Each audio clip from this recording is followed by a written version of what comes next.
Okay, ఆలోచించండి. ఒక ఆధునిక డిజిటల్ రిక్వెస్ట్ దశాబ్దాల నాటి ఒక పాత కాగితపు ఒప్పందాన్ని డీకోడితే ఏమవుతుంది? అంటే గవర్నమెంట్ రికార్డులో ఒకరి పేరుంది, కాని ఒక తెల్ల కాగితం మీద రాసుకున్న ఒప్పందం ఇంకొకరి పేరు చెప్తోంది.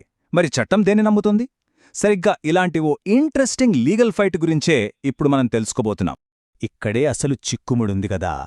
ఒకవైపేమో పక్కాగా ఉన్న గవర్నమెంట్ రికార్డులు, మరోవైపు దగ్గర ఓ 50 ఏళ్ల క్రితం ఇద్దరు వ్యక్తుల మధ్య జరిగిన ఒక ప్రైవేట్ అగ్రిమెంట్. మరి ఇలాంటి సిచ్యువేషన్లో చట్టం ఎటువైపు నిలబడుతుంది? ఈ ప్రశ్నకు సమాధానం కోసం ఒక వ్యక్తి చాలా పెద్ద న్యాయ పోరాటమే చెయ్యాల్సొచ్చింది. ఈ కథలో మనకు కనిపించే వ్యక్తి మహబూబ్ నగర్ జిల్లాకు చెందిన ఎం. చంద్రశేఖర్. తరతరాలుగా వస్తున్న తమ కుటుంబ ఆస్తిని కాపాడుకోవడానికి ఆయన ఊహించని ఒక లీగల్ ప్రాబ్లంలో ఇరుక్కున్నారు.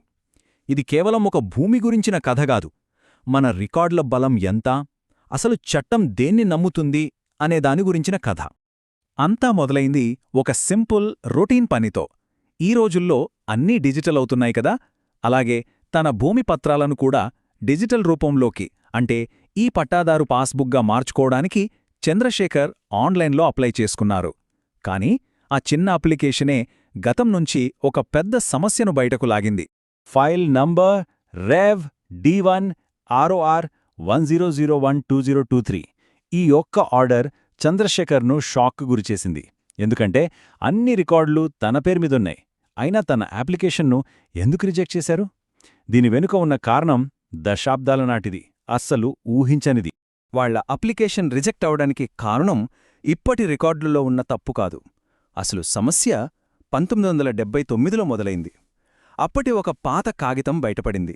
దాని ప్రకారం ఏంటంటే, చంద్రశేఖర్ తండ్రి ఆ భూమిని ఎప్పుడో వేరొకరికి అమ్మేశారని ఒక కొత్త వాదన తెరపైకొచ్చింది.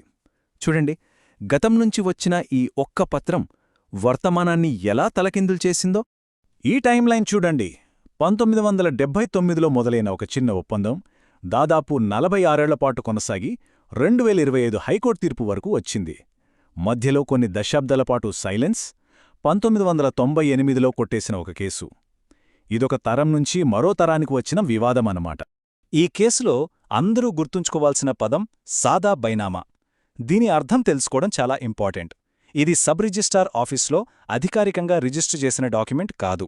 సింపుల్గా చెప్పాలంటే, ఇద్దరు వ్యక్తులు ఒక తెల్ల కాగితంపై రాసుకున్న ఒక ప్రైవేట్ ఒప్పందం. అందుకే దీనికి చట్టపరంగా పెద్దగా బలముండదు. ఇక్కడిక్కడ్నుంచి కోర్టులో అసలు ఫైట్ స్టార్ట్ అయింది.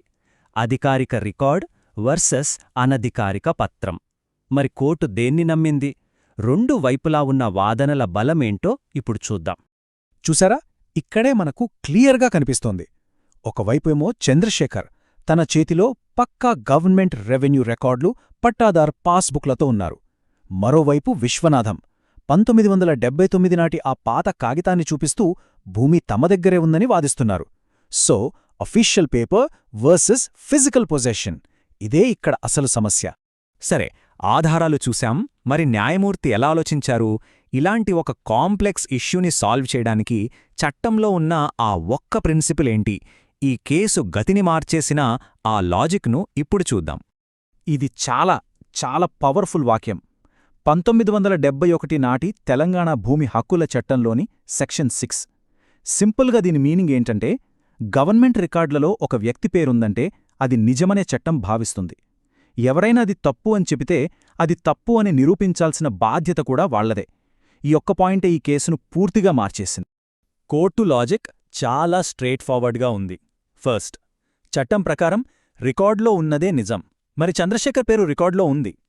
రెండోది, విశ్వనాథం తన దగ్గరున్న పాత ఒప్పందాన్ని అఫీషియల్ చేసుకోవడానికి ఇన్ని దశాబ్దాలుగా ఏమీ చేయలేదు. సంవత్సరాల తరబడి ఏ చర్య తీసుకోనప్పుడు ఇప్పుడున్న అధికారిక రికార్డును కాదని ఆ పాత కాగితాన్ని ఎలా నమ్మగలం? ఇదే కోర్టు వేసిన సూటి ప్రశ్న. ఈ క్లియర్ లాజిక్తో హైకోర్టు తన ఫైనల్ జడ్జ్మెంట్ను ప్రకటించింది. మరి ఆ డిజిటల్ పాస్బుక్ కథ ఏమైంది? ఈ వివాదం ఇక్కడితో ఆగిపోయిందా, లేక ఇంకా కంటిన్యూ అవుతుందా? చూద్దాం. జడ్జ్మెంట్ చాలా క్లియర్గా ఉంది. చంద్రశేఖర్ వేసిన పిటీషన్ను హైకోర్టు యాక్సెప్ట్ చేసింది. జిల్లా కలెక్టర్ ఇచ్చిన రిజెక్షన్ ఆర్డర్ను కొట్టివేసి చంద్రశేఖర్కు వెంటనే ఈ పట్టాదారు పాస్బుక్ ఇవ్వాలని ఆదేశించింది. ఇది పిటిషనర్కు ఒక పెద్ద విజయం. కాని కథ ఇక్కడతో అయిపోలేదు. అయితే ఇక్కడే ఒక చిన్న ట్విస్ట్ ఉంది. కోర్టు చంద్రశేఖర్కు పాస్బుక్ ఇవ్వమని చెప్పినా ఇది భూమి ఓనర్షిప్పై ఫైనల్ జడ్జిమెంట్ కాదని కూడా స్పష్టం చేసింది. విశ్వనాథం కావాలంటే 3 నెలల్లో సివిల్ కోర్టుకు వెళ్లి తమ హక్కుల కోసం మళ్లీ పోరాడవచ్చని చెప్పింది. అంటే ఈ గెలుపు ఒక రకంగా టెంపరరీ అన్నమాట. అసలు యుద్ధం బహుశా ఇంకో కోర్టులో జరగొచ్చు. ఈ మొత్తం విశ్లేషణ నుంచి మనం నేర్చుకోవాల్సిన అతి ముఖ్యమైన విషయం ఒకటే: మన ఆస్తులకు సంబంధించిన గవర్నమెంట్ రికార్డులు చాలా పవర్ఫుల్. వాటిని ఛాలెంజ్ చేయాలంటే కేవలం పాత కాగితాలు చూపించడమో మాటలు చెప్పడమో సరిపోదు. సరైన లీగల్ ప్రాసెస్ ద్వారా కోర్టులో దాన్ని ప్రూవ్ చేయాల్సుంటుంది. అప్పటి వరకు రికార్డులో ఉన్నదే నిజం. చివరిగా ఒక్కసారి ఆలోచిద్దాం. మన ఆస్తిపత్రాలు ఇప్పుడు డిజిటల్గా పక్కాగా ఉన్నాయని మనం అనుకోవచ్చు. కాని మనకు తెలియని గతం నుంచి ఏదైనా పాత కాగితం ఎప్పుడైనా మన హక్కులను సవాలు చేసే అవకాశముందా? చంద్రశేఖర్ కథ మనందరికీ ఒక హెచ్చరికలాంటిది. రికార్డులు ఎంత ముఖ్యమో వాటి వెనుకున్న చరిత్ర కూడా అంతే ముఖ్యం.